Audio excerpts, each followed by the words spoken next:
ক্যামেলা, আমার না ভীষণ কষ্ট হচ্ছে। তুমিই বলো, জোহান কি করে এমন একটা কথা বলতে পারলো আমায়? আমি একটু খাটো বলে আমাকে এভাবে তাচ্ছিল্য করবে ও? কতটুকুই খাটো আমি যে আমাকে একটা আঙ্গুরের সাথে তুলনা করবে ও? মুখ দিয়ে যা খুশি বলে দেয়। মানুষের মনে কতটা আঘাত লাগে সে কথা সেটা জানেও না, বোঝে কিছু?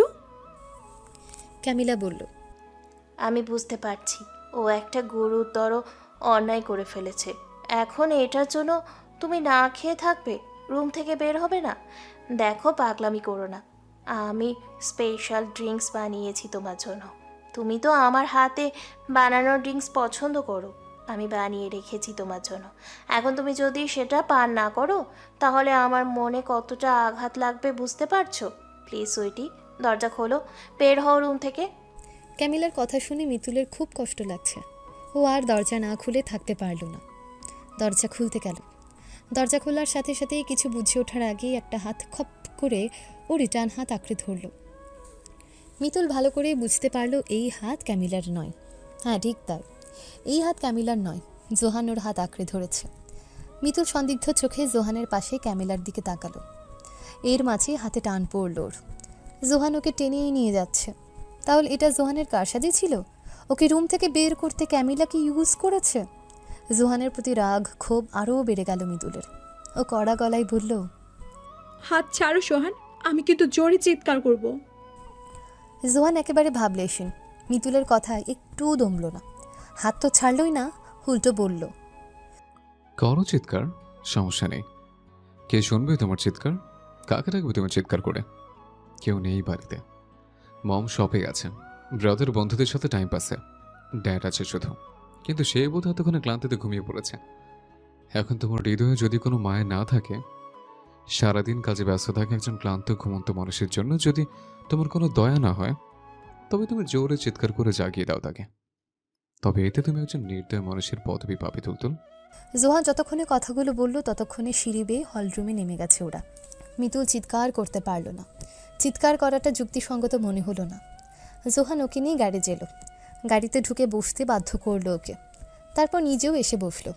বাড়ি থেকে বের হয়ে মুক্ত খোলা রাস্তায় পদার্পণ করলো গাড়ি। মিতুল বুক ভর্তি ঘৃণা নিয়ে তাকিয়ে আছে জোহানের দিকে। চোখ ভিজে উঠেছে ওর। এই মানুষটা এত এত অপমান করেছে ওকে। অপমানগুলো ওর জীবনের বাজে স্মৃতি হয়ে থাকবে। জীবনের সুখের সময়গুলোতে সেই অপমান মনে পড়লেও হৃদয় কেঁদে উঠবে হু হু করে। একটা আঙুরের সাথে তুলনা করেছিল ওকে, সেটা তো এই ইহো জনমে ভুলতে পারবে না, এবং এর জন্য জীবনেও ক্ষমাও করতে পারবে না জোহানকে। 30-40 মিনিটের মধ্যে একটা লেকের পাশে গাড়ি পার্ক করলো জোহান। গাড়ি থামতেই মিতুল নেমে গেল গাড়ি থেকে। আশেপাশে তাকালো। প্রায় জনমানবহীন জায়গা, বেশি মানুষজন দেখা যাচ্ছে না এখানে। রাস্তার বাম পাশে কিছুটা সমতল জায়গা, তারপরই সমতল জায়গা শেষ হয়ে বিপুল জলরাশির লেক। জোহান গাড়ি থেকে নামতে নামতে বলল, এর আগে তো আমার নামাতে হতো তোমাকে গাড়ি থেকে, আজকে নিচ থেকে এত দ্রুত নেমে গেলে কিভাবে? জোহানের কথা কানে আসতেই মিতুল তাকালো জোহানের দিকে। এক নজর দেখে জোহানের থেকে মুখ ঘুরিয়ে নিল, দাঁড়ালো।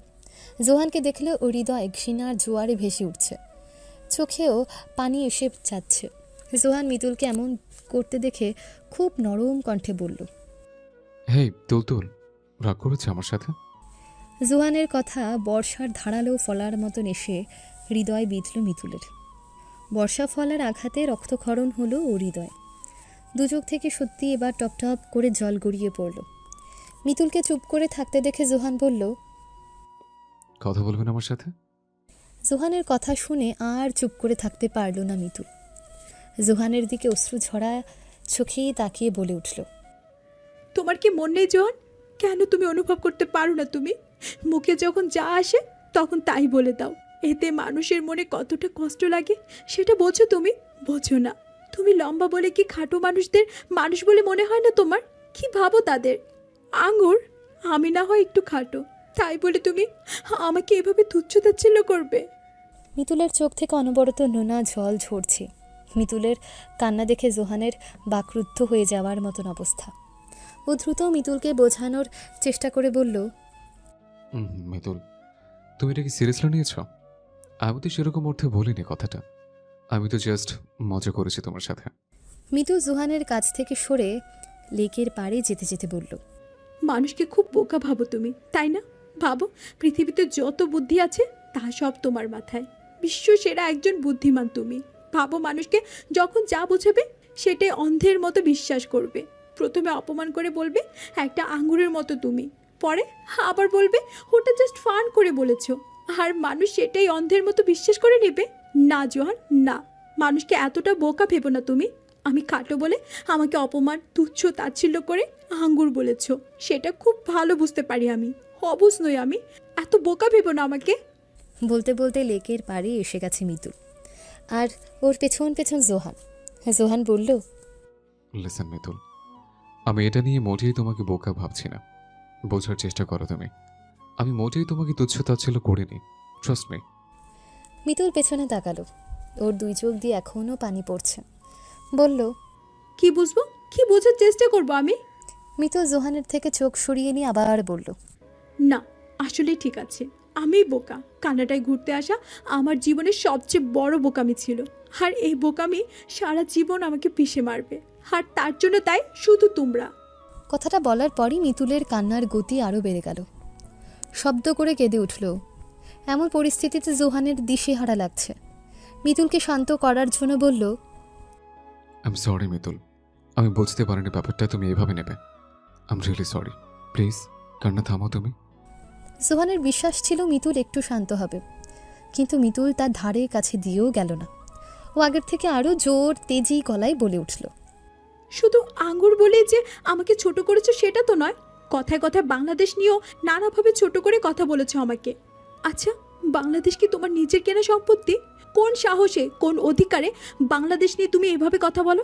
কোন সাহসে তুমি তুচ্ছ তাচ্ছিল্য করো বাংলাদেশকে? হ্যাঁ, এমন পরিস্থিতিতে জোহান এবার হেসে ফেলল মিতুলের কথা শুনে, যা দেখে মিতুলের মেজাজ আরও চড়াও হলো। এমন একটা সিরিয়াস মুহূর্তে জোহান হাসছে। জোহান মুখে একটু হাসি ধরে রেখে বলল, এই বোকামে, কে বললো যে আমি বাংলাদেশকে তুচ্ছ তাচ্ছিল্য করি? ভুল এটা। আমি মোটেই বাংলাদেশকে তুচ্ছ তাচ্ছিল্য করি না। বাংলাদেশ নিয়ে এর আগে আমি নেগেটিভ যা বলেছি তা সবই ছিল তোমার জন্য। মজা করেছি তোমার সাথে, তোমাকে রাগানোর জন্য ওসব বলতাম আমি। মিতুল কিছুতেই বিশ্বাস করল না। মিথ্যা, আমাকে বৃথা মিথ্যা বুঝ দিতে এসো না। জোহান দুই পাশে মাথা নাড়িয়ে বলল, একদমই মিথ্যা নয়। আমি কি করে বাংলাদেশ নিয়ে ওরকম কথা বলতে পারি মন থেকে? আমার মম, ড্যাড, আমার রিলেটিভসরা সবাই তো বাংলাদেশে। আর তাছাড়া আমার সুন্দরী খাটিয়ে মনের মানুষটাও যে বাংলাদেশেই থাকে। মিতুলের মস্তিষ্ক সচকিত হয়ে উঠল। তীক্ষ্ণ দৃষ্টিতে তাকালো জোহানের দিকে। ওর গলায় তেজ হঠাৎ কোথায় যেন হারিয়ে গেল। খুবই শান্ত ছোট কণ্ঠে বলল, বাংলাদেশেও তোমার সুন্দরী খাঁটি মনের মানুষ আছে। এখানে এত গার্লফ্রেন্ড তোমার, বাংলাদেশেও আছে। জোহান হ্যাঁ সূচক মাথা নাড়িয়ে বলল, আছে তো। তাকে আমি ভীষণ ভালোবাসি। বাংলাদেশের ভিতর আমার সবচেয়ে প্রিয় মানুষ হলো সে। শি ইজ মাই। থামল জোহান। বলার আগে একবার মিতুলের অভিব্যক্তি দেখে নিল ভালো করে। তারপর মৃদু হেসে বলল, she is my sweetie, my grandmother. মিতুলের মনে হলো এই মাত্র যেন স্বস্তির নিঃশ্বাস নিল। টের পাচ্ছে স্বস্তি ফিরে এসেছে ওর মাঝে। ও বড় করে একটু শ্বাস নিল। তারপর বলল, আর থাকবো না, থাকবো না আর কানাডা। খুব শীঘ্রই বাংলাদেশের ফ্লাইট ধরবো আমি। কানাডা আমার জন্য নরক হয়ে গেছে। এই কানাডা এত কিছু দিয়েছে আমাকে, যার ভার সামলাতে পারছি না আমি আর। কানাডা আসার পর আর কিছু পাওয়ারই বাকি নেই আমার। সব পেয়ে গেছি আমি, কিছুই বাকি নেই আর। অপমান, তুচ্ছ তাচ্ছিল্য, কষ্ট, অবহেলা, হৃদয় ভাঙা, সব। হৃদয় ভাঙার কষ্ট কেমন হয় সেটাও ভালো করে জেনেছি। কিচ্ছু আর বাকি নেই। বলে যাওয়ার জন্য পা বাড়ালেই জোহান মিতুলের এক হাত টেনে ধরল। বলল, সব পাওনি তুলতুল, এখন একটা জিনিস বাকি আছে। অপমান, তুচ্ছ তাচ্ছিল্য, কষ্ট, অবহেলা, হৃদয় ভাঙা পেয়েছ, কিন্তু এখনও যে একটা জিনিস পাওয়া বাকি, সেটা না নিয়েই দেশে ফিরবে তুমি। মিতুল পিছন ফিরে বলল, কি কি বাকি? কিছুই বাকি নেই আর। আমার হিসাবের খাতা একদম পরিপূর্ণ, আর ফাঁকা নেই এইটুকু। হুম, হিসেবের খাতা পরিপূর্ণ নয়, এখন একটা জিনিস পাওয়া বাকি তোমার। মিতুল কয়েক সেকেন্ড কপাল কুঁচকে তাকিয়ে রইল জোহানের দিকে। তারপর জিজ্ঞেস করল, কি বাকি আছে আর?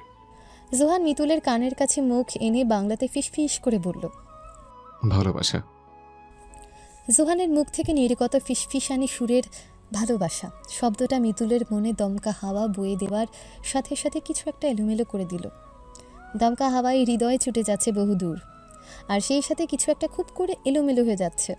হৃদয়ের শান্ত চলন হঠাৎ টিপ টিপ শুরু করে দ্রুত থেকে অধিক দ্রুততর হলো। মিতুল নিজের নিশ্চল চোখ জোড়া জোহানের মুখে ফেলল।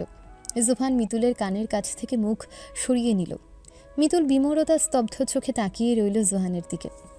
জোহানের দৃষ্টি গেল এবার মিতুলের বাম হাতের উপর। রাস্তার ল্যাম্পপোস্টের আলো চারদিকে বিস্তার ঘটিয়ে পরিবেশ মোটামুটি ভালোই আলোকিত করেছে। ল্যাম্পপোস্টের নিস্তেজ আলো আর রাতের কালো ঘোলাটে আধার মিলে এখানের পরিবেশে কেমন একটা আবছা আবছা ভাব। জোহান মিতুলের হাতে চিকন হেয়ার রাবারের উপস্থিতি লক্ষ্য করল। ব্রেকফাস্টের সময় এই হেয়ার রাবারটা মিতুলের হাতে দেখেছিল। কার্লের দেওয়া হেয়ার রাবার এটা। কার্লকে আর দেখবে না বললেও কার্লের দেওয়া হেয়ার রাবারটি এখনও যত্ন করে হাতে পরে রেখেছে মিতুল। জোহান মিতুলের হাত উঠিয়ে মিতুলের হাত থেকে হেয়ার রাবারটা খুলে ছুঁড়ে মারল লেকের পানিতে। মিতুল আঁতকে উঠল, হৃদয় যেন ছ্যাত করে উঠল ওর। ও দৃষ্টি ফেলল লেকের পানির পানে। হেয়ার রাবারটা লেকের পানির সাথে কোথায় গিয়ে মিলিত হয়েছে তা ওর দৃষ্টির অগোচর। মিতুল বিস্ময়াবিষ্ট হয়ে লেক থেকে চোখ এনে জোহানের দিকে তাকালো। জোহান নিজের শার্টের পকেট থেকে একটা কালো হেয়ার রাবার বের করলো আর সেটা পরিয়ে দিল মিতুলের বাম হাতে। এক দৃষ্টিতে হেয়ার রাবারটার দিকে তাকিয়ে থেকে বলল, এবার তোমার নিজের মনের আসল চাওয়ার অনুসন্ধান করা উচিত মিতুল। মিতুল নির্বাক বিহ্বল, ওর দু চোখ ঘোর বিমোহিত। হৃদয়ের কোনো একটা জায়গা ক্রমশ উল্টে যাচ্ছে, পাল্টে যাচ্ছে অনুভূতি। এক একটা নিঃশ্বাসের সাথে সাথে যেন মনে অধরা অস্পষ্ট অনুভূতি ক্রমশ তাদের তীক্ষ্ণতা ছড়াচ্ছে। জোহান ডাকল মিতুলকে। মিতুল। মিতুল সম্বিত ফিরে পেল। হ্যাঁ। জোহান দূর আকাশে অঙ্গুলি করে বলল, ওখানে তাকাও। মিতুল জোহানের অঙ্গুলি অনুসরণ করে তাকালো। কয়েক সেকেন্ডের মধ্যে বিকট একটা শব্দ হলো, আর এর পরপরই আকাশে দেখা গেল আতশবাজির ঝলকানি। মিতুলের মুখ হা হয়ে গেল। দু চোখে মুগ্ধতার ঝলক সৃষ্টি হলো আচমকা। আতশবাজির অতল মুগ্ধতাই হারিয়ে গেল। জোহান মুগ্ধমনা মিতুলকে দেখে শান্তি অনুভব করল মনে। আতশবাজির ঝলকানি তখনও শেষ হয়নি। জোহান এর মাঝে বলল, আর হ্যাঁ তুলতুল, তুমি যে আমাকে বলো আমার এত এত গার্লফ্রেন্ড আছে, সেগুলো কিন্তু ভুল, মিথ্যা। আমার কিন্তু একটা গার্লফ্রেন্ডও নেই। মিতুল জোহানের দিকে তাকিয়ে হেসে ফেলল। জোহানের প্রতি রাগ, অভিমান, ঘৃণা কোথায় যে হারিয়ে গেল তার হদিশ জানা নেই মিতুলের। জোহানের প্রতি এখন না আছে ওর রাগ আর না আছে অভিমান। ও স্পষ্ট টের পাচ্ছে ওর অনুভূতি পাল্টে যাচ্ছে। ভিন্ন ধরনের এক অনুভূতি টের পাচ্ছে ও, একেবারে ভিন্ন নতুন এই অনুভূতি। কালের প্রতি যে অনুভূতি হয়েছিল তেমন নয় এই অনুভূতি। এই অনুভূতিকে কোনো কিছুর সাথে তুলনা করে বোঝাতে পারবে না। মিতুল সারাদিন কিছু খায়নি, তাই রেস্টুরেন্টে নিয়ে গিয়ে অনেক কিছু খাওয়ালো জোহান। মিতুল খেতে পারছিল না ঠিকঠাকভাবে। ওর চোখ বারবার চলে যাচ্ছিল জোহানের উপর। জোহান ওর মন ভালো করার জন্য আতশবাজির ব্যবস্থা করেছিল। সেটা ভাবতে অন্যরকম প্রশান্তি অনুভব হয় ওর। ওরা যখন বাড়ি ফিরল তখন রাত একটু গাঢ় হয়েছে। বাড়ি ফিরে প্রথমে রেশমি আন্টির সম্মুখীন হতে হলো ওদের। যেন ওদের জন্যই এতক্ষণ ওথ পেতে হলরুমে বসেছিল সে। মিতুলের কেন যেন ভয় লাগছে। রেশমি আন্টির মুখটা কঠিন দেখাচ্ছে কেমন। রেশমি ছেলের দিকে এবং মিতুলের দিকে তাকিয়ে খুব গভীরভাবে পর্যবেক্ষণ করে বললেন, কোথায় গিয়েছিলে তোমরা? জোহান বিরক্ত কণ্ঠে বলল, মম, এই সামান্য একটা প্রশ্ন করার জন্য এখানে দাঁড় করিয়েছো তুমি? রেশমির মুখে এবার গাঢ় রাগের প্রতিফলন ঘটল। কঠিন গলায় বললেন, জোহান, যেটা জিজ্ঞেস করছি সেটার উত্তর সহজভাবে দাও। কোথায় গিয়েছিলে তোমরা? রেশমি আন্টি আবারও একই প্রশ্ন করায় ভয় কেঁপে উঠল মিতুল। ওর বুক ধুকপুক করছে ভয়। ও চায় না রেশমি আন্টি জানুক ও জোহানের সাথে ছিল। এটা সহজ একটা ব্যাপার হলেও রেশমি আন্টিকে জানাতে পারবে না ও। রেশমি আন্টির সামনে জাইনের সাথে দিব্যি ঘুরে বেড়াতে পারলেও জোহানের সাথে ঘুরতে যাওয়ার কথা বলতেও ওর কেমন অস্বস্তি হয়, সংশয় হয়, ভয় হয়। না, কিছুতেই বলতে পারবে না ও জোহানের সাথে ছিল।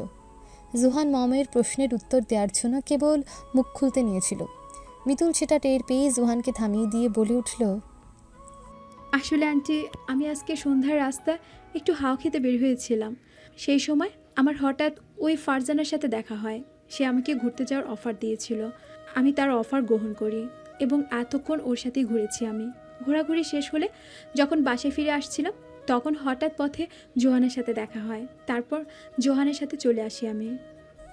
মিতুল এক নাগারে কথাগুলো বলে তো দিল, এখন রেশমি আন্টি বিশ্বাস করলেই হয়। ও নিজেও জানে না এই মুহূর্তেই কি করে এত সুন্দর মিথ্যে কাহিনী বানিয়ে ফেলল, তাও আবার ফারজানাকে টেরে। ফারজানা হলো রেশমি আন্টির একজন প্রতিবেশী, বাংলাদেশি। সে এবং তার হাজব্যান্ড কানাডার সিটিজেনশিপ। বারবিকিউ পার্টিতে পরিচয় হয়েছিল ফারজানা এবং তার হাজব্যান্ডের সাথে। রেশমি মিতুলের সব কথা শুনে বললেন, তাই? মিতুল জানে না রেশমি আন্টি ওর কথা বিশ্বাস করেছে কিনা। তারপরে দৃঢ়তার সাথে হ্যাঁসূচক মাথা নাড়ল। জোহান অবাক হয়ে দেখছে মিতুলকে। এভাবে মিথ্যে বলল মিতুল? মিথ্যে বলার কি দরকার ছিল? মিতুল কেমন মিথ্যে বলতে দেখে ও আর কিচ্ছু বলল না। রেশমি আন্টি কি যেন ভাবলেন মনে মনে, তারপর বললেন, ঠিক আছে, রুমে যাও।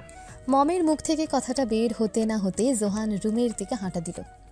মিতুল এমন একটা স্বস্তি অনুভব করলো যেন বড় বাঁচা বেঁচে গেছে। মিতুলও চলে এলো রুমে। ওর হুট করে আবার জোহানকে মনে পড়ে গেল। জোহানের ফিসফিস করে বলা ভালোবাসার শব্দটা বেজে উঠল কানে। ভালোবাসা? হ্যাঁ, শুধু এই ভালোবাসা জিনিসটাই পায়নি কানাডা আসার পর। ও মনে মনে একবার আওড়ালো, ভালোবাসা? তারপর নিজে নিজেই হেসে ফেলল। আর এই সময়টাই টনক নড়ল ওর, চক্ষু দাঁড়িয়ে গেল। ভালোবাসা? জোহান যে বাংলায় ভালোবাসা বলেছে সেটা একদম খেয়াল করেনি ও। ভালোবাসা বাংলা বলেছে জোহান। মায়ের কলে ঘুম ভেঙে গেল মিতুলের। মিতুল কল রিসিভ করে ঘুম ঘুম কণ্ঠে বলল, হ্যালো মা, বলো। ওপাশে মায়ের তিরিক্ষি মেজাজ শুনতে পেল। নিষেধ করেছিলাম এদিক ওদিক এত ঘুরে বেড়াবে না, কিন্তু তুমি তো কোনো কথাই শোনো না। সারাদিন এত ঘোরাঘুরি করার কি দরকার? শোনো, এখানে বসে অভদ্রতা করার একদম চেষ্টা করো না, এর ফল কিন্তু খুব খারাপ হবে তোমার সাথে। মায়ের ঝাঁঝালো কণ্ঠস্বরে ঘুম উবে গেছে মিতুলের। হঠাৎ ফোন করে এসব কি বলছে মা? মা, কিসব বলছো তুমি? কে বলেছে তোমায় যে আমি সারাদিন ঘুরে বেড়াই? শোনো, ওখানে বসে তুমি কি করো না করো সব খবরই কিন্তু আমার কানে আসে। এরপর যদি এমন কিছু শুনতে পাই তবে বুঝতেই পারছো বাংলাদেশ ফেরার পর কি অবস্থা হবে তোমার। মায়ের কথা শুনে আর কিছু বুঝতে বাকি থাকে না মিতুলের। তার মানে রেশমি আন্টি কমপ্লেইন করেছে মায়ের কাছে। মিতুলের মনে হলো রেশমি আন্টি খুবই খারাপ একজন মানুষ। এই এতটুকু বিষয়ে মায়ের কাছে কিভাবে নালিশ জানালো? না না, আগে যে রেশমি আন্টিকে দেখেছিল এই রেশমি আন্টি তার ধারে কাছেও নেই। প্রথম প্রথম সবাই ভালো সেজে থাকতে পারে, কিন্তু তাদের সাথে বেশি দিন থাকলে বুঝতে পারা যায় তাদের আসল রূপ। রেশমি আন্টির আসল রূপও ধরা পড়েছে। মিতুলের এসব ভাবনার মাঝে ওর মা আরও কত শত নীতি কথা শুনিয়ে যাচ্ছিল। সেসব কিছুই শুনল না ও। দ্রুত মায়ের কল কেটে দেওয়ার জন্য বলল, মা, আমি এখন ফ্রেশ হব, ব্রেকফাস্ট করার ডাক পড়েছে আমার, আমি রাখছি। লাভ ইউ মা। মাকে আর কিছু বলার সুযোগ না দিয়ে লাইন কেটে দিল মিতুল। ওর ভাবনা এখন রেশমি আন্টিকে দিয়ে। এই রেশমি আন্টি কী কী কথা লাগিয়েছে মায়ের কানে। সারাদিন কোথায় বাইরে বাড়ি ঘুরে বেড়ায় ও। কি আজব মিথ্যেবাজ রেশমি আন্টি, অবিশ্বাস্য। মিতুল গায়ের উপর থেকে কম্বলটা একটানে সরিয়ে দিয়ে নেমে গেল বেড থেকে। হাই তুলতে তুলতে উইন্ডোর কাছে এসে দাঁড়ালো। পর্দা সরালো এক পাশ দিয়ে। কুয়াশা কুয়াশা ভাব বাইরে। ও উইন্ডো খুলল না, জানে বাইরে এখন প্রচুর শীত। ও আরও কিছুটা পর্দা গুটিয়ে রাখলো। হঠাৎ করে নজর পড়ল হাতের হেয়ার রাবারটার দিকে। মনে আবারও সে অদ্ভুত অনুভূতি হচ্ছে ওর। ও হাতের হেয়ার রাবারটা স্পর্শ করল। জোহানের ভাবনা ওর মন গহীনের অতল গহ্বরে অনুভূতির গাঢ়তা এঁকে দিচ্ছে। ব্রেকফাস্ট করে প্যাসেজ ওয়ে ধরে যাওয়ার সময় জোহানের ডাক এলো পেছন থেকে। এই তুলতুল। মিতুল দাঁড়ালো।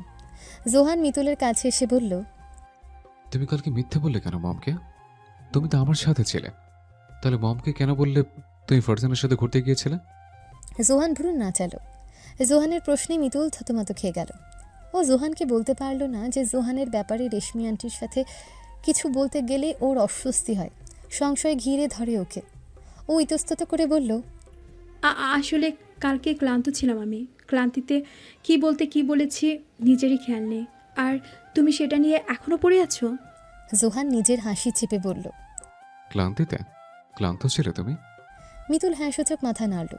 ও যা যুক্তি দেখিয়েছে তা ও নিজের কাছে গাঁজাখুরি লাগছে, তবে উপায় নেই, এছাড়া কী বা বলবে আর। জোহান মিতুলের অভিব্যক্তি দেখে আর নিজের হাসি থামিয়ে রাখতে পারল না, ফিক করে হেসে ফেলল। ও মিতুল, ভালো গল্পই বানাতে পারো তুমি। এত ভালো মিথ্যা গল্প বানাতে কবে শিখলে তুমি? মানুষ এত সুন্দর মিথ্যা কখন বলে জানো তো? কখন? জোহান যা বলতে চেয়েছিল তা বলল না, একটু সময় নিয়ে বলল, যখন মানুষ ক্ষুধার্ত থাকে, পেটে ক্ষুধা থাকার কারণে মানুষ বানিয়ে বানিয়ে মিথ্যা বলায় পারদর্শী হয়ে ওঠে। কিন্তু তোমার তো ক্ষুধার্ত থাকার কথা না। আমি তো তোমাকে রেস্টুরেন্টে নিয়ে গিয়ে অনেক কিছু খাইয়েছি। তাহলে তুমি কি একজন বিশ্বসেরা পেটুক নাকি, যে এত কিছু খাওয়ার পরও তোমার ক্ষুধা মেটেনি? মিতুলের মেজাজ বিগড়ে গেল। বলল, আমি যদি একজন বিশ্বসেরা পেটুক হই তাহলে তুমি কি? তোমার নামের পাশে তো পদবি লাগানো উচিত, বিশ্বসেরা একজন বদমাইশ। নো তুলতুল, এটা করতে পারো না তুমি। আমার আত্মসম্মান এইভাবে আঘাত হানা উচিত নয় তোমার। আমার সিঙ্গার, অবশ্যই তোমার সিঙ্গার পদবি লাগানো উচিত। মিতুল অতিষ্ঠ হয়ে উঠল। জোহানের সাথে আর কথা বাড়াতে ইচ্ছে করছে না ওর। ও ঘুরে হাঁটা শুরু করলো। জোহান দেখল মিতুলের চুল হেয়ার রাবার দিয়ে বাঁধা। এই রাবারটা যে ওর দেওয়া সেই রাবার, সেটা নিশ্চিত। জোহান আনমনে বলে উঠল, আই নো তুলতুল, আমার দেওয়া হেয়ার রাবার তোমার কাছে খুব সযত্নেই থাকবে। কার্লের দেওয়া রাবারের থেকে অনেক অনেক বেশি যত্নে রাখবে তুমি এটা। মিতুল বারান্দায় চলে এলো। এসে দেখলো জাইন ল্যাপটপ নিয়ে বসে আছে। জাইনকে দেখে অবাক হলো মিতুল। জাইন বারান্দায়? অফিসে যায়নি? এতক্ষণে তো ওর অফিস চলে যাওয়ার কথা। মিতুল বারান্দা থেকে চলে যাওয়ার জন্য পা বাড়ালো। অমনিই পেছন থেকে শুনতে পেল, কি ব্যাপার, তুমি চলে যাচ্ছ কেন? জাইনের কণ্ঠ মিতুলের চলন রোধ করলো। ও পিছন ফিরে বলল, না মানে, তুমি কাজ করেছিলে, ভাবলাম এখানে না থাকাই ভালো আমার। জাইন ল্যাপটপ বন্ধ করতে করতে বলল, না, তেমন কোনো কাজ নেই, এসো কথা বলি তোমার সাথে। মিতুলের অস্বস্তি হচ্ছে। এই মুহূর্তে ঠিক কথা বলতে ইচ্ছে করছে না জাইনের সাথে, কিন্তু জাইন বলার পরও কথা না বলে এখান থেকে চলে যাওয়া অভদ্রতা হবে। মিতুল এগিয়ে এলো। জাইন ওর পাশের চেয়ারে বসতে বলল মিতুলকে। মিতুল বসল। জাইন বলল, কালকে ফারজানার সাথে ঘুরতে গিয়েছিল তাই না? তা কোথায় কোথায় ঘুরছো? জাইনের প্রশ্নে থমকে গেল মিতুল। জাইন কিভাবে জানলো ও কালকে রেশমি আন্টিকে এই কথা বলেছে? মিতুল কিছু বলছে না দেখে জাইন বলল, কি হলো, বলছো না কেন? কোথায় কোথায় ঘুরলে ফারজানার সাথে? জাইনের প্রশ্নে ঘাবড়ে গেল মিতুল। এই টপিক এখনও ওর পিছু ছাড়েনি। কি বলবে এখন? কোথায় ঘুরেছে বলবে? একটু ভেবে বলল, লেক ঘুরেছি, তারপর একটা মুভি থিয়েটারে গিয়েছিলাম, এছাড়া একটু এলাকাটা ঘুরে দেখেছি। জাইন তাকিয়ে আছে মিতুলের দিকে। মিতুলের ঘাবড়ে যাওয়া চেহারা কৌতুকপূর্ণ লাগছে ওর কাছে। জাইন মনে মনে হাসলো, তারপর ফরাসি ভাষায় বলল, তুমি মিথ্যা বলছো, তুমি আসলে উগ্রটার সাথে ঘুরেছো, জোয়ানের সাথে ছিলে তুমি। জাইনকে ফরাসি ভাষা বলতে দেখে হা হয়ে রইল মিতুল। কিছুই ওর বোধগম্য হলো না। মনে হচ্ছে জাইন ওকে ফরাসি ভাষায় গালি দিয়েছে। অপমান ঘিরে ধরল ওকে। ও স্বাভাবিক থাকার চেষ্টা করে জিজ্ঞেস করলো, কি বলছো তুমি? জাইন মুখে হাসি ফুটিয়ে বলল, বললাম ফারজানার সাথে থাকাকালীন সময়টা নিশ্চয়ই খুব ভালো কেটেছে তোমার। মিতুলের মনে হলো না যে জাইন এটা বলেছে ফরাসিতে। ও শিওর জাইন ফরাসি ভাষাতে অপমান করেছে ওকে। একটা না জানা ভাষায় অপমান করলো জাইন। শেষ পর্যন্ত অপমান করার জন্য এই পথ বেছে নিল। মিতুল কিছু না বলে সোজা বারান্দা থেকে চলে গেল। জাইন তাকিয়ে রইল মিতুলের যাবার পথে। রাগে জোয়াল শক্ত হয়ে উঠেছে ওর। যত দিন যাচ্ছে তত জোহান আর মিতুলের একসাথে চলাফেরা আরও বেশি বিরক্ত এবং অসহ্যকর হয়ে উঠেছে ওর কাছে। জাইন মনে মনে ঠিক করলো কালকে মিতুলকে নিয়ে ঘুরতে যাবে ও। মিতুলের মন ভালো না। প্রায় 25 মিনিট ধরে বসে আছে গার্ডেনের দোলনায়। ঘরে ঢুকবে তার কোনো উপায় নেই, কারণ ফ্রেডি এসেছে বাড়িতে। ও বিকেলবেলা গার্ডেন এসেছিল একটু গার্ডেনের ফুলগুলোর সাথে সাক্ষাৎ করতে। সাক্ষাৎ শেষে ঘরে ঢুকে দেখলো ফ্রেডি হাজির হয়েছে। ফ্রেডিকে দেখে আবার গার্ডেনে ব্যাক করেছে ও। পরে ঘরে ঢুকবে করেও আর ঢুকতে পারলো না, কারণ জাইন এবং ফ্রেডি আড্ডা পাতলো ঠিক হলরুমে। এত জায়গা থাকতে হলরুমেই কেন আড্ডা পাততে হবে তাদের? ও কিছুতেই ফ্রেডির মুখোমুখি হতে চায় না, তাই হলরুম পেরিয়ে সিঁড়ি বেয়ে নিজের রুমে যাওয়ার কথা দুঃস্বপ্নেও ভাববে না। মিতুল ঠিক করলো যতক্ষণে না ফ্রেডি বাড়ি থেকে যাচ্ছে ততক্ষণে ঘরে যাবে না ও। এই গার্ডেনেই থাকবে। রাত হয়ে গেলেও এখানে বসে থাকবে।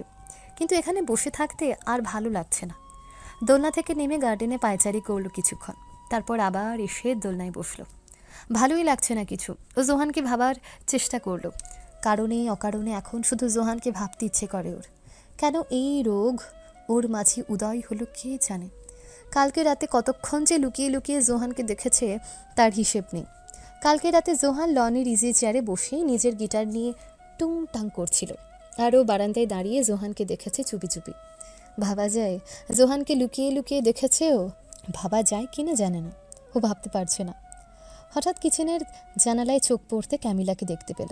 মিতুল দৌড়ে জানালার কাছে এলো, বেশ উদ্বিগ্ন হয়ে জিজ্ঞেস করলো। ফ্রেডি চলে গেছে? ক্যামিলা বলল, ও তো চলে গেছে। ফ্রেডির কথা এত ভাবছো কেন তুমি? কে ভাবে ওই অসভ্যটার কথা? আমি? ওর কথা মনে পড়লো আমার গা চলে যায়। বলে জানালা থেকে সরে এসে ঘরে ঢুকলো মিতুল। তারপর কিচেনে চলে এলো। কিচেনে ঢুকতেই থমকে গেল ওর পা। জায়ানকে দেখে বড় সড়ো রকমের একটা ধাক্কা খেলো। জায়ান কিচেনে? ফ্রেডিকে নিয়ে ক্যামিলার সাথে যা বললো তা কি শুনে ফেলেছে জায়ান? ইস, ক্যামিলাকে এমন কথা বলার আগে পুরো কিচেনে একবার চোখ বুলিয়ে নেওয়া উচিত ছিল। মিতুলের মুখে ফ্রেডির সম্পর্কে ওই রকম কথা শুনে রাগ হলো জায়ানের। নিজের বন্ধুর সম্পর্কে অমন কথা শুনতে কারোরই ভালো লাগার কথা না।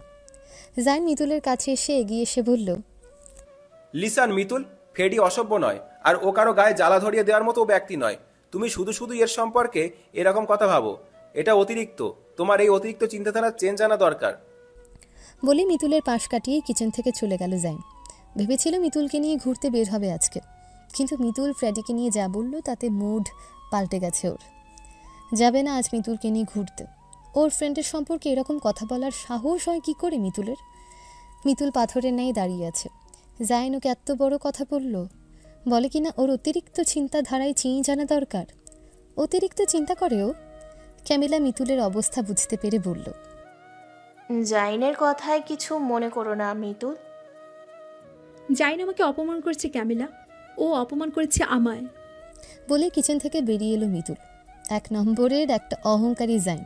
সে প্রথম থেকে অহংকারীর পরিচয় দিয়ে যাচ্ছে শুধু। মিতুল জাইনকে মনে মনে কথা শোনাতে শোনাতে রুমের দিকে আসছিল। জোহানের রুমের সামনে আসতে হঠাৎ থেমে যেতে হলো ওকে। বন্ধ দরজার আড়াল থেকে জোহানের হাসির শব্দ ভেসে আসছে। মিতুল কান পাতল। কার সাথে হাসাহাসি করছে জোহান? কোনো মেয়ের সাথে? কোনো মেয়ের সাথে মোবাইলে হেসে হেসে কথা বলছে জোহান? ব্যাপারটা বোঝার জন্য মিতুল একেবারে দরজার সাথে মিশিয়ে কান পাতল। না, কোনো কথা শুনতে পাচ্ছে না, কেবল হাসির শব্দই শুনতে পাচ্ছে। 2-3 মিনিট টানা হাসির শব্দ শোনা গেল। এরপর হঠাৎ থেমে গেল রুমের ভেতরের হাসি। কি হলো ব্যাপারটা? হঠাৎ হাসি থেমে গেল কেন জোহানের?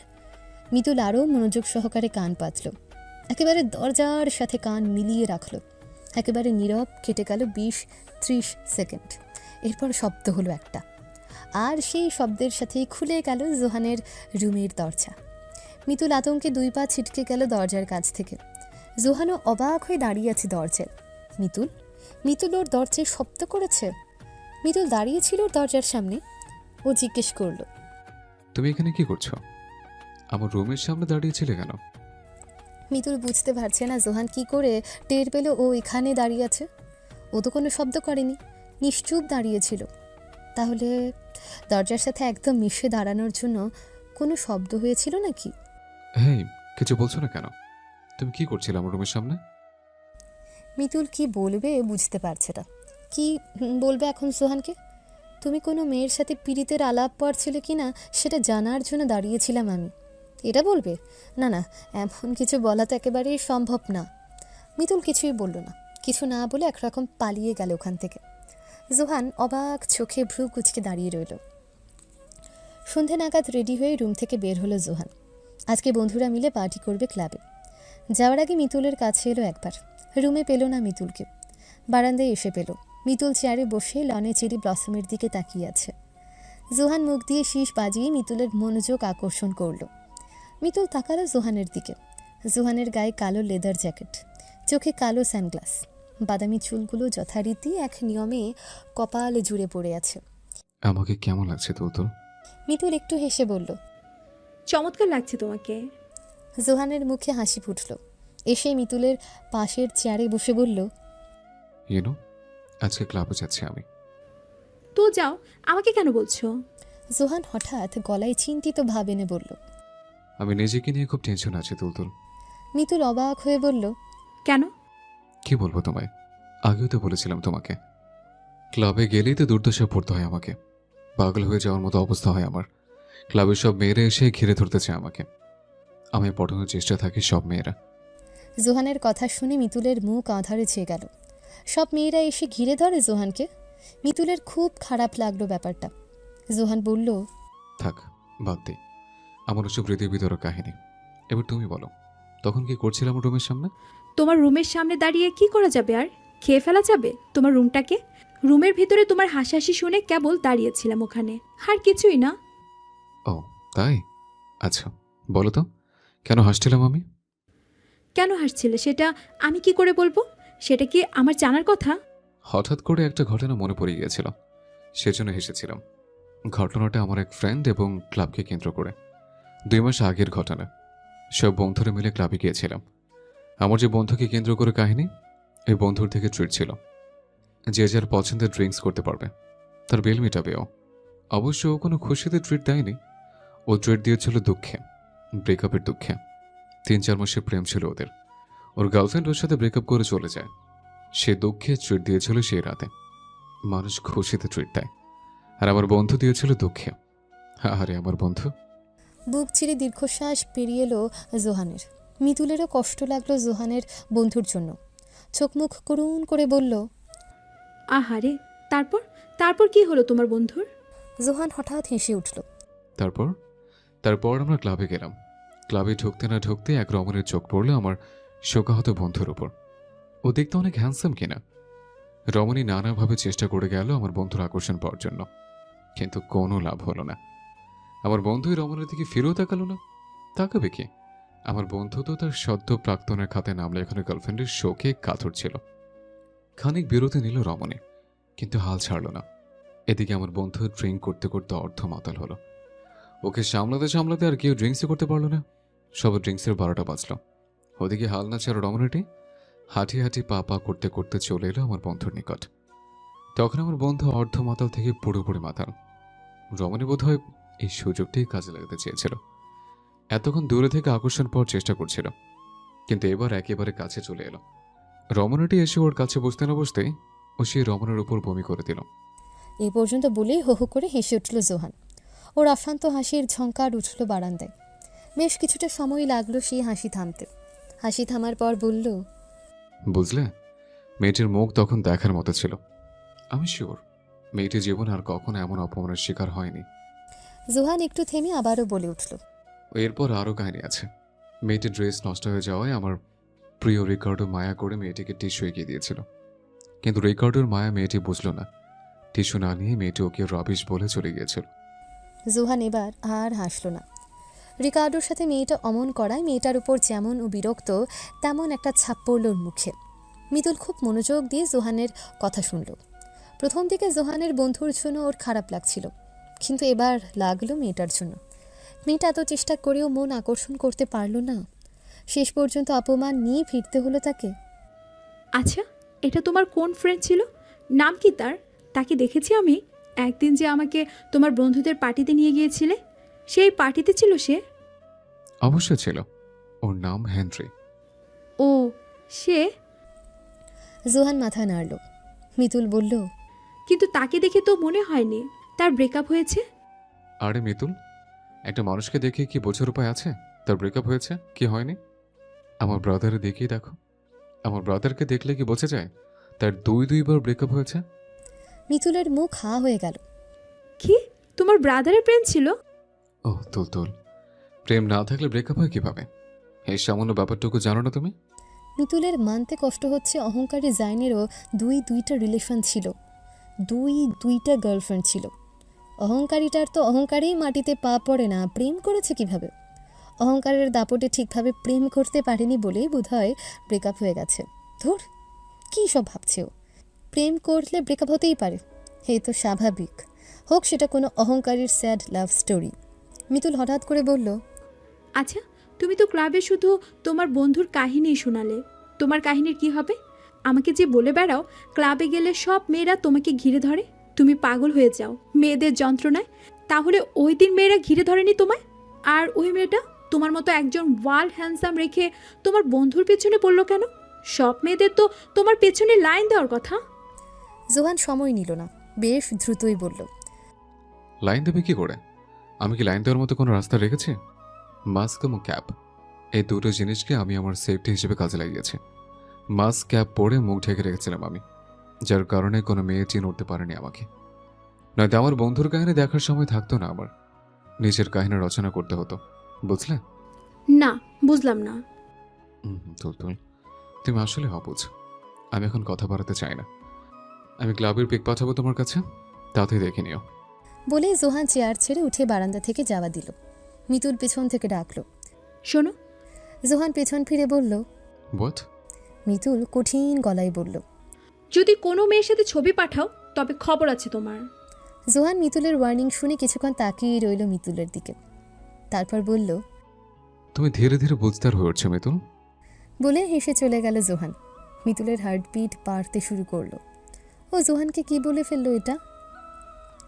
মিতুল বারান্দায় বসে গুনগুন করছিল। এর মাঝে দেখলো জোহানের গাড়ি প্রবেশ করছে বাড়ির ভেতর। কিছুক্ষণ আগে তো জোহান ক্লাবে যাবে বলে বেরিয়ে গেল, তাহলে আবার ফিরে এলো কেন? মিতুল ব্যাপারটা বুঝতে দৌড়ে নিচে চলে এলো। প্রবেশ দরজার সামনে মুখোমুখি হলো জোহানের। কি ব্যাপার, তুমি না ক্লাবে যাবে বলে বের হলে, তাহলে ফিরে এলে কেন? কোনো সমস্যা হয়েছে? হ্যাঁ, আমার যে সকল বন্ধুদের ক্লাবে যাওয়ার কথা ছিল তার ভেতরে একজন অ্যাক্সিডেন্ট হয়েছে।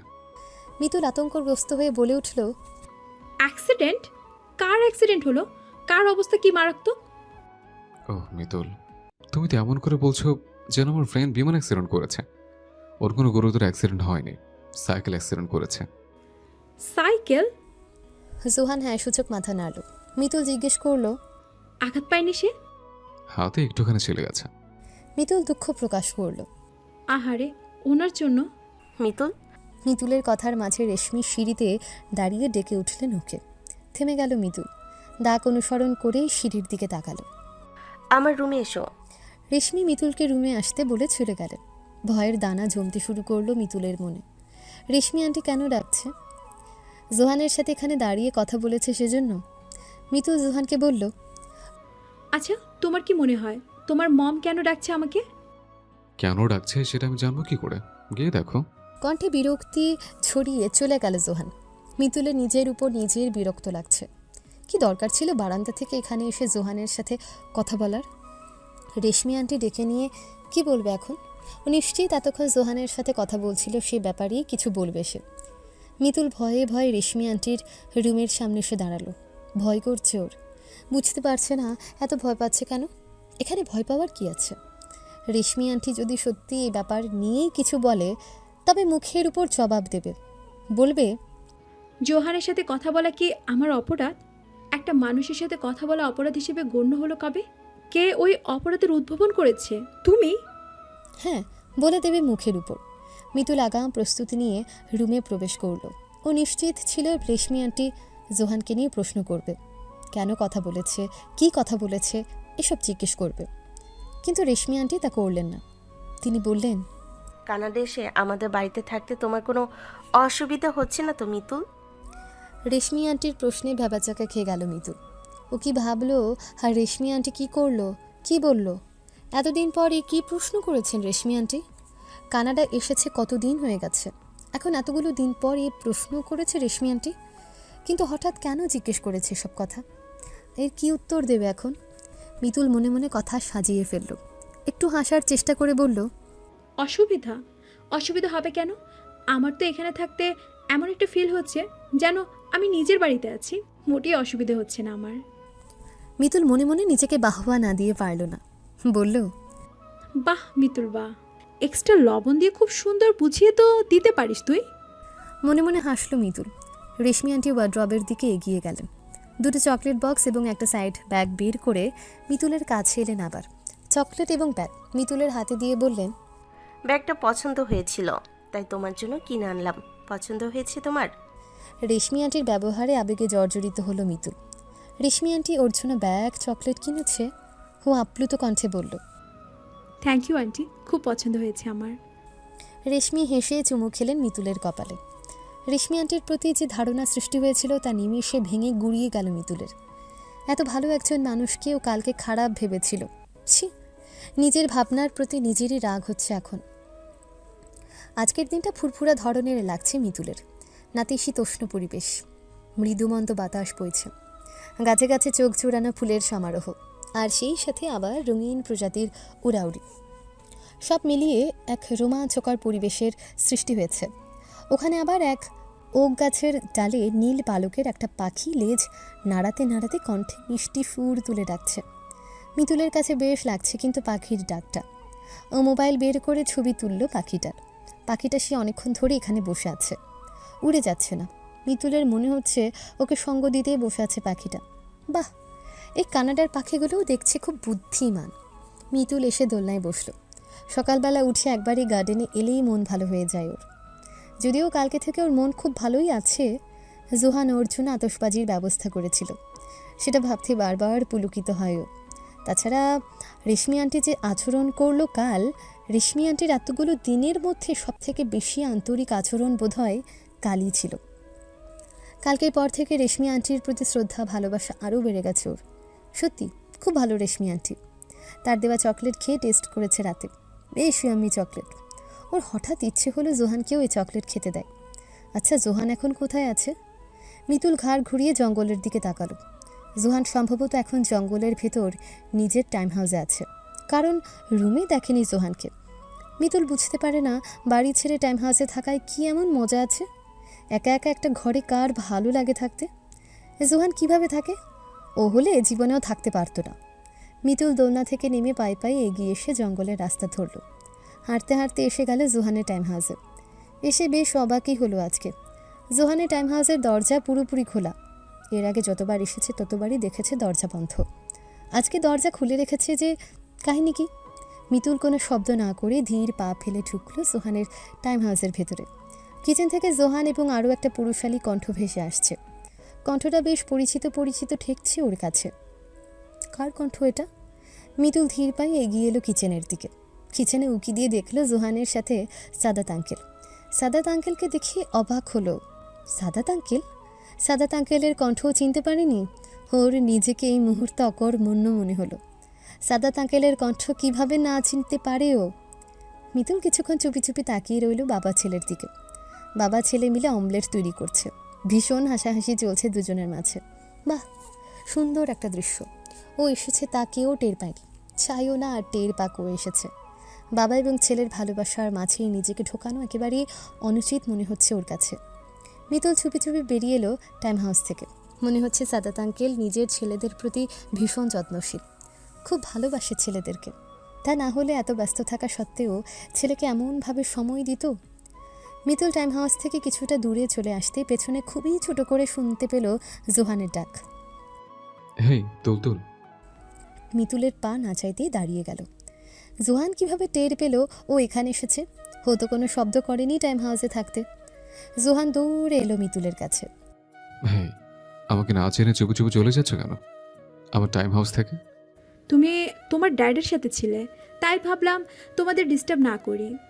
বুঝলাম, কিন্তু তুমি এসেছিলে কেন? মিতুল হকচকিয়ে গেল। কেন এসেছিল জোহানের এখানে? নিজেই তো জানে না সঠিক। জোহানকে কি বলবে? মিতুল কিছু বলার আগে সোহানি বলে উঠল, আমাকে ছাড়া থাকতে পারছিলে না তাই না? মিস করছিলে খুব তাই না? জোহানের কথা শেষ হতে না হতেই মিতুল বলল, মোটেই না। তোমাকে মিস করব কেন? তোমার টাইম হাউসে একটা জিনিস হারিয়ে ফেলেছি আমি, সেটাই খুঁজতে এসেছিলাম। ও আচ্ছা, একটা জিনিস হারিয়ে ফেলেছিলে আমার টাইম হাউসে। তো কে জিনিস হারিয়ে ফেলেছিলে তুমি? নিজের মন? মিতুলের হৃৎপিণ্ড যেন আচমকা দুলে উঠল। হার্টবিট বাড়তে শুরু করলো দ্রুত। আর দাঁড়িয়ে থাকা সম্ভব না জোহানের সামনে। এখনই বাড়ি চলে যাবে এখান থেকে। মিতুল ঘুরে হাঁটা দিলে জোহান এসে পথ আটকে দাঁড়ালো। কি হলো? কিছু না বলে চলে যাচ্ছ কেন? বলো, কি হারিয়ে ফেলেছো তুমি? মিতুল টের পাচ্ছে ও দুর্বল হয়ে পড়ছে। জোহানের সামনে কিছুতে আর দাঁড়িয়ে থাকতে পারবে না। ও কিছু না বলে জোহানকে পাশ কাটিয়ে চলে যাওয়া দিল। জোহান আবারও বাধা দিল ওকে। রুখে গেল ওর পা। জোহান একটু ঝুঁকে বলল, ব্যাপার কি মিতুল, বলো তো? আজকে এভাবে পালিয়ে বেড়াচ্ছ কেন তুমি? জোহানের প্রশ্নের কোনো উত্তর এলো না মিতুলের থেকে। জোহান বলল, আচ্ছা থাক, বাদ দিয়ে এসব। শোনো, কালকে তো ক্লাবে যাওয়া হয়নি, তাই আজকে ক্লাবে যাচ্ছি আমি। ক্লাবের কোনো মেয়ের সাথে ছবি তুলে তোমাকে পাঠানোর দুঃসাহসকে আমি দেখাতে পারি নাকি? মিতুল জোহানের কথার মাঝেই বলে উঠল, তোমার যা খুশি তাই করো। বলে পাশ কাটিয়ে দৌড়ে চলে গেল। জোহান পেছন থেকে ডাকলো, হেই তুলতুল, তুমি তো দেখছি সত্যিই পালিয়ে যাচ্ছ। কেন? আমার থেকে পালাচ্ছ কেন? আমাকে মিস করে বলেই তো এসছিলে, তাহলে আবার পালিয়ে যাচ্ছ কেন? আব্বুর সাথে ফোনে কথা হচ্ছিল মিতুলের। এর মাঝেই নিচ থেকে ভেসে আসে রেশমি আন্টির উচ্চ কণ্ঠস্বর। ও প্রথমে গ্রাহ্য করতে চাইল না সেসব, কিন্তু রেশমি আন্টির চেঁচানো গলা থেকে থেকে ভেসে আসছিল কেন। এবার আর গ্রাহ্য না করে পারল না ও। ভয় হলো ওর। হঠাৎ কি হলো যে রেশমি আন্টি এমন চেঁচামেচি করছেন? মিতুল আব্বুকে বলল, আব্বু, আমি পরে ফোন করব তোমায়, নিচে একটা জরুরি কাজ আছে আমার, এখন রাখি আমি। মিতুল বাবাকে কোনো কথা বলার সুযোগ না দিয়ে ফোন কেটে দিল। তারপর দ্রুত পায়ে ছুটে এলো সিঁড়ির দিকে। হলরুমে নামার আগেই ওর পা সিঁড়িতেই থমকে গেল। প্রথমে চোখ পড়ল জোহানের উপর। রেশমি আন্টির সামনে কিছুটা মাথা নত অবস্থায় দাঁড়িয়ে আছে জোহান। মাথা একটু নুয়ে রাখলেও হলরুমের আলোক বাতিতে ওর মুখ দেখা যাচ্ছে। মুখের জায়গায় জায়গায় লাল দাগের উপস্থিতি। মিতুলের অন্তর কেঁপে উঠল। আবারও মার খেয়েছে জোহান। হলরুমে সবাই উপস্থিত, রেশমি, সাদাত আহমেদ, জাইন, ক্যামিলা, সবাই। রাবার তা নেই, ও সবসময় থাকে না, মাঝে মাঝে আসে।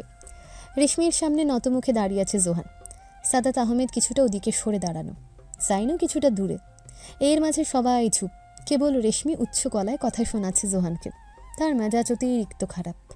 আজকে আবার মারামারি করেছে জোহান, তাও আবার জনবহুল স্থানে। ভাগ্যিস ক্লাবে একজন পরিচিত ব্যক্তি মারামারিটা গুরুতর হওয়ার আগে ইনফর্ম করেছিল তার কাছে। ক্লাবে মারামারির খবরটা পেয়ে ক্লাবে গিয়ে ক্যামিলা নিয়ে এসেছে জোহানকে। নয়তো এই মারামারির জন্য আজকে পুলিশ স্টেশন পর্যন্ত যেতে হতো। ছেলেটা দিনকে দিন এত উগ্র হয়ে যাচ্ছে যে তার ধৈর্যের বাঁধ ভেঙে গুড়িয়ে যাচ্ছে। মিতুল এখনও সিঁড়ির বাকি ধাপগুলো অতিক্রম করে হলরুমে পা ফেলেনি, সিঁড়িতেই দাঁড়িয়ে আছে। চোখ জোড়াতে ভয়, আতঙ্ক ছেয়ে আছে। আর সেই সাথে মায়ার আনাগোনা। মায়া হচ্ছে ওর জোহানের জন্য। জোহানের মার খাওয়া চেহারা দেখে কষ্ট হচ্ছে, চিনচিনে ব্যথা হচ্ছে বুকে, কেন যেন সহ্যই করতে পারছে না। এতক্ষণ জোহানের চেহারাতেই ডুবেছিল মিতুল। রেশমি আন্টির দীর্ঘ কণ্ঠে জাগতিক হুঁশি ফিরে এলো এবার। রেশমি আন্টি জোহানকে তিরিক্ষি ঝাঁঝালো কণ্ঠে বললেন, তুমি কি শপথ নিয়েছো যে তুমি জীবনও শুধরাবে না, সারা জীবন উচ্ছৃঙ্খল আর উগ্রই থাকবে? আর কত এমন করবে তুমি? বারবার নিষেধ করেছি তোমাকে বলেছিলাম না, ওরা যত যাই করুক না কেন তুমি চুপ থাকবে সবসময়। ওরা মারলে চুপচাপ হজম করবে সেটা, তাহলে ওরা নিজেরাই একসময় অতিষ্ঠ হয়ে তোমায় বিরক্ত করা বন্ধ করে দেবে। তুমি তাই মম, এটাই বলেছিলে তুমি আমাকে? জোহান মায়ের কথার মাঝে কথা বলে উঠল। নিচু করে রাখা মাথা তুলে মায়ের দিকে তাকালো সরাসরি। নয়তো কি বলেছিলাম? বারবার এটাই বুঝিয়েছিলাম তোমাকে, কিন্তু না, তোমাকে এটা বুঝিয়ে কোনো লাভ হলো না। তুমি শোনোনি আমার কথা। তুমি তো কথা শোনার ছেলে নাও। তুমি ওদের সাথে তাল মিলে পাল্টা আক্রমণ করে বেড়াচ্ছ ওদের। তুমি নিজেই একবার ভেবে দেখো জোহান, কতটা উচ্ছৃঙ্খল জীবনযাপন করছো তুমি। তোমার এই মারামারির ঝামেলার জন্য পুলিশ স্টেশন পর্যন্ত নিয়ে গেছো তুমি আমাদের। বলো, এত উগ্র বাজে কেন হয়েছো তুমি? তোমার এমন উচ্ছৃঙ্খলতার জন্য একদিন লোকের কাছে মুখ দেখানো দায় হয়ে পড়বে আমাদের। জোহান ম্লান হাসল। ওর দৃষ্টি এখনো মমের উপর নিবদ্ধ। ওর লাল হয়ে থাকা চোখ দুটোতে পানি এসে ভিড় জমালো হঠাৎ। বলল, আমার এমন জীবনযাপন করার জন্য তুমি নিজেই কি দায়ী নও মম? উগ্র, বাজে আমি তেমন ছিলাম না মম, হয়ে গেছে হঠাৎ করে, নিজ ইচ্ছাতে হয়ে গিয়েছে। বিরতি নিল জোহান।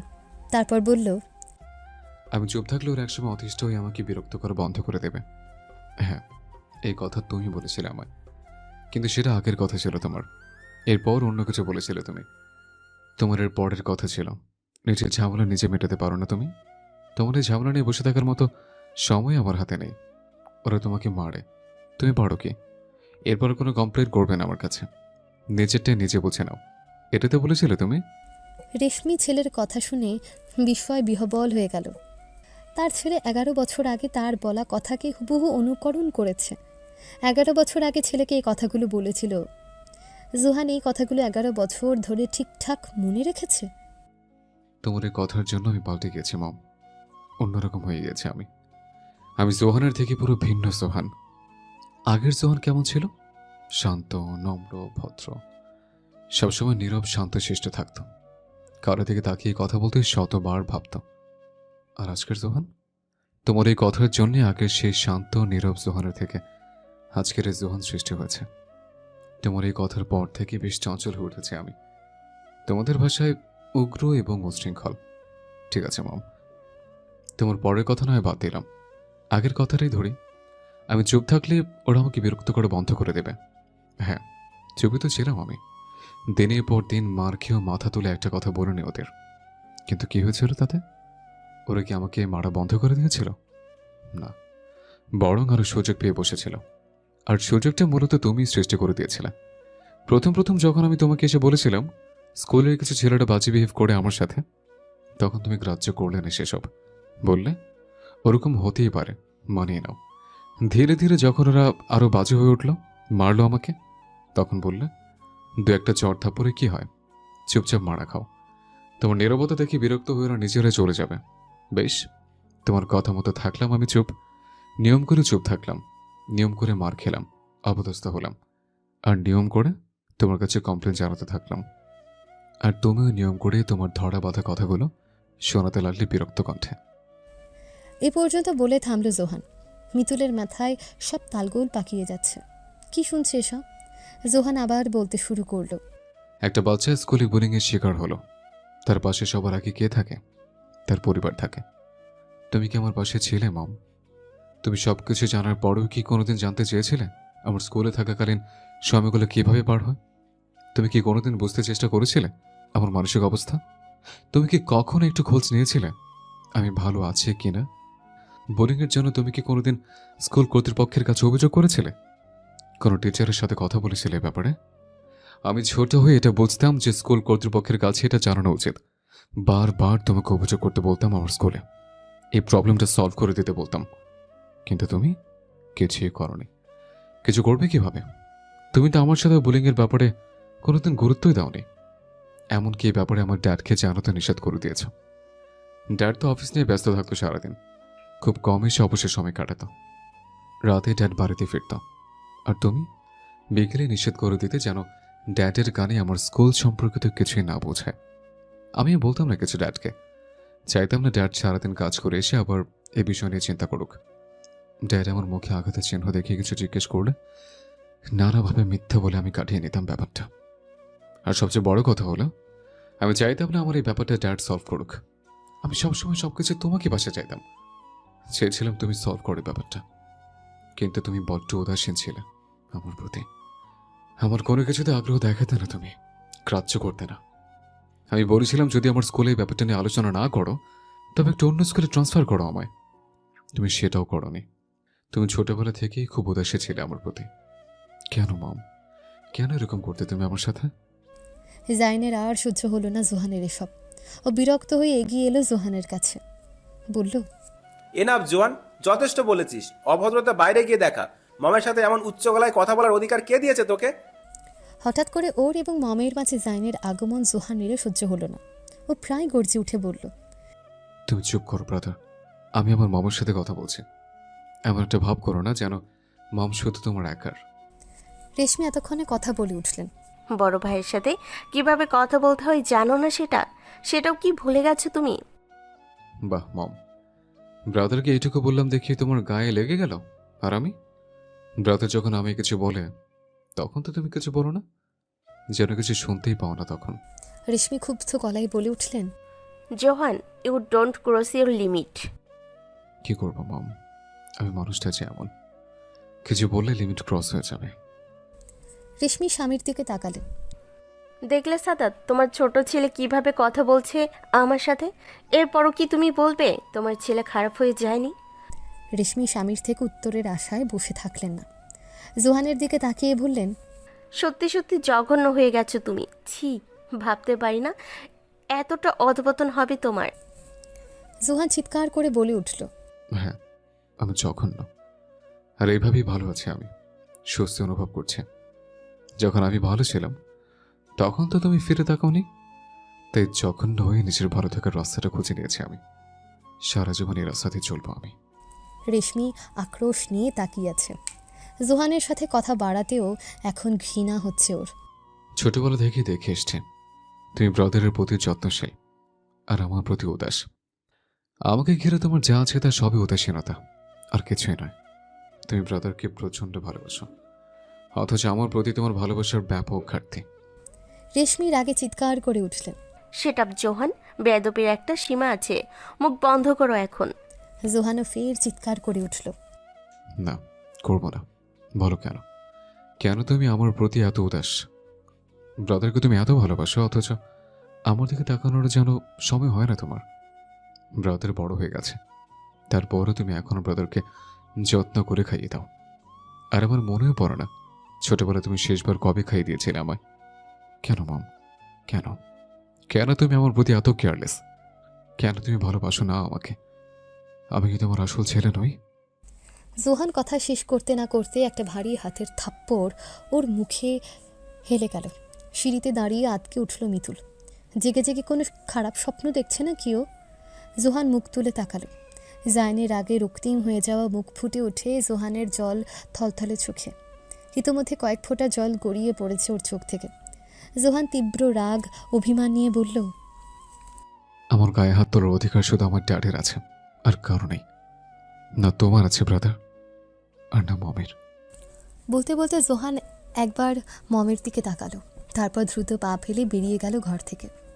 রেশমি স্বামীর দিকে তাকালেন, বললেন, দেখছো সাদাত, তোমার ছেলে কতটা উচ্ছৃঙ্খল হয়ে গেছে। বলে রেশমিও রুমে যাওয়ার জন্য সিঁড়ির দিকে এগিয়ে গেলেন। মিতুলের পাশ কাটিয়ে উপরে চলে গেলেন তিনি। সাদাত আহমেদেরও রাগ করে ঘর থেকে বেরিয়ে গেলেন।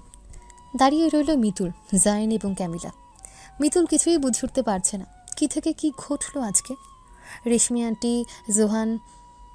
মিতুল ঘরের প্রবেশ দরজার দিকে তাকালো। অস্থির লাগছে ওর। বাবা ঢোক গিলছে। কোথায় বেরিয়ে গেল জোহান? মিতুল সিঁড়ি বেয়ে হলরুমে নামলো। দরজার দিকে তাকিয়ে রইল কিছুক্ষণ। জোহানের জন্য কষ্ট হচ্ছে ওর।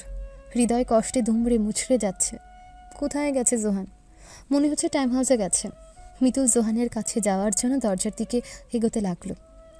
দরজার কাছাকাছি আসতেই জায়নের কণ্ঠ শুনতে পেল পেছন থেকে, ওর কাছে যাওয়ার দরকার নেই, নিজের রাগ জেদ নিয়ে ওর টাইম হাউসে পড়ে থাকুক ও। জায়নের কথা কানে আসতেই দাঁড়িয়ে পড়ল মিতুল। জায়নের প্রতি হঠাৎ ঘৃণা হলো ওর। নিজের ছোট ভাইয়ের গায়ে হাত তুলেছে, ছোট ভাই ঘর থেকে বেরিয়ে গেছে, আর সে এখনও এরকম কথা বলছে।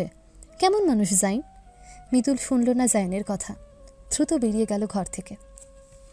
আজকে এই রাতের বেলা একা জঙ্গল পেরিয়ে জোহানের টাইম হাউসে আসতে মিতুলের ভয় করেনি। ভয় যে কী জিনিস সেটাই ওর খেয়াল ছিল না। ওর মস্তিষ্ক জুড়ে ছিল কেবল জোহান। টাইম হাউসের দরজা খোলাই পেল এসে। মিতুল ভেতরে প্রবেশ করল। ওর পদধ্বনির চাপা শব্দ হলো ফ্লোর জুড়ে।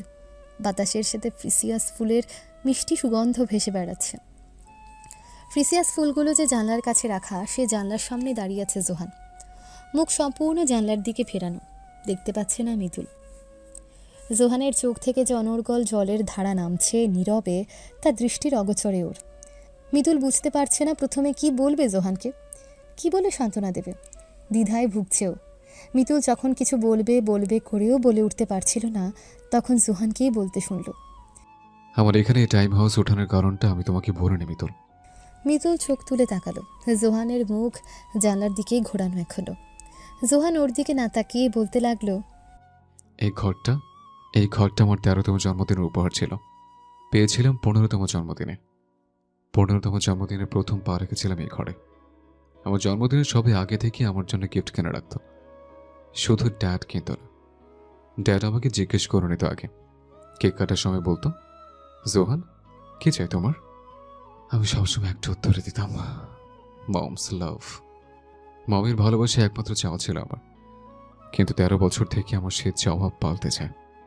আমার চাওয়াগুলো হয়ে ওঠে বিলাসবহুল, কারণ আমি বুঝতে পেরেছিলাম আমার প্রতি মমের ভালোবাসা খুবই ঠুনকো। ওটা কোনোদিন গাঢ় হবে না। আর আমি যতই চাই না কেন মম আমায় বেশি ভালোবাসুক, সে বাসবে না। কারণ আমার মমের ভালোবাসার বিস্তর জায়গা জুড়ে আমার ব্রাদার বিরাজ করে। মম যে আমায় ভালোবাসে না সেটা নয়, ভালোবাসে আমায়, তবে সেটা খুবই কম। আমার ব্রাদারকে যদি 10% ভালোবাসে, তাহলে আমাকে ভালোবাসার পরিমাণটা বোধ হয় সেখানে 2 কি 3, এর বেশি নয়। যেটা আমার কাছে খুবই তুচ্ছ। এত তুচ্ছ ভালোবাসা আমার মন ভরছিল না। আমি চাইতাম আমার প্রতি মমের এই তুচ্ছ ভালোবাসা আরও কিছুটা গাঢ় হোক। কিন্তু হচ্ছিল না। বুঝতে পেরেছিলাম আর হবেও না। তাই এই ঠুনকো ভালোবাসার প্রতি ছোটা বন্ধ করলাম। পরিবর্তন করে ফেললাম আমার চাওয়া পাওয়ার সব কিছু। 13তম জন্মদিনে আমি প্রথম আমার চাওয়ায় ভিন্নতা এনেছিলাম। ড্যাড যখন জিজ্ঞেস করেছিল কি চাই তোমার, আমি প্রথম মমের ভালোবাসা না চেয়ে অন্য কিছু চেয়েছিলাম।